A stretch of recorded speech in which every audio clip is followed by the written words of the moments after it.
বাংলাদেশের মোল্লাদের আর ধর্মান্ধ গোষ্ঠীদের কাহিনী দেখলে শুধুমাত্র হাসি পাই। এবারের পহেলা বৈশাখে নাকি কোনো ধরনের হিন্দুয়ানি সংস্কৃতি থাকবে না, ইসলাম বিরোধী কোনো কিছু থাকবে না।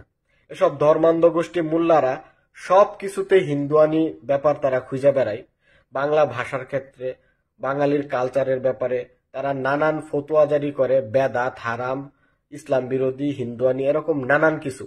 তো এসব ধর্মান্ধ গোষ্ঠীদের কাছে আমার প্রশ্ন, আপনারা যদি সবকিছুতেই হিন্দুয়ানি ব্যাপার খুঁজে পান, তাহলে বাংলা ভাষা ব্যবহার না করে আরবি ভাষা ব্যবহার করেন। আপনারা বাংলা ভাষায় না কথা বলে আরবি ভাষায় কথা বলেন, কারণ এই বাংলা ভাষাটা ওই হিন্দুয়ানি সংস্কৃতি থেকে আসছে।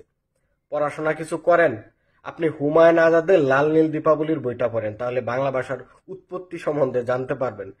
ওই চর্চাপদ থেকে আধুনিক বাংলা ভাষার মানে ক্রমে ক্রমে আধুনিক বাংলা ভাষা হয়েছে, ঠিক আছে। ওই ঋষি মনীষী তারাই এসব বাংলা ভাষা টাষা বানাইছিল, তারা হিন্দু ছিল ভাই, ঠিক আছে।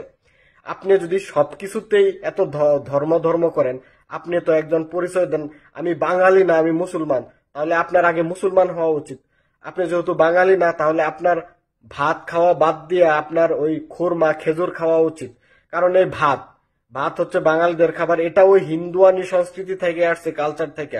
কারণ আমাদের বাঙালি, আমাদের আদি পুরুষরা ওই হিন্দুই ছিল। তো ভাত খাওয়া বাদ দেন, খুরমা খেজুর রুটি এগুলো খান, কারণ আপনি মুসলিম।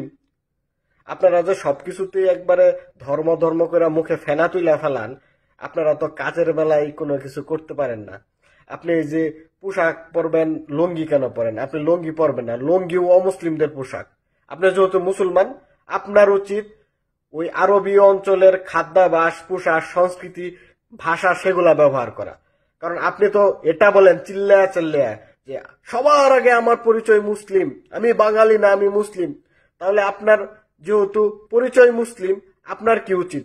ওই হিন্দুয়ানি বাঙালি সংস্কৃতি বাদ দিয়া, ভাত বাদ দিয়া, তারপরে লুঙ্গি পরা বাদ দিয়া, তারপরে বাংলা ভাষা বাদ দিয়া আজ থেকে আপনি আরবি ভাষায় কথা বলবেন, খুরমা খেজুর রুটি খাবেন, আর লুঙ্গি পরা বাদ দিবেন, ঠিক আছে।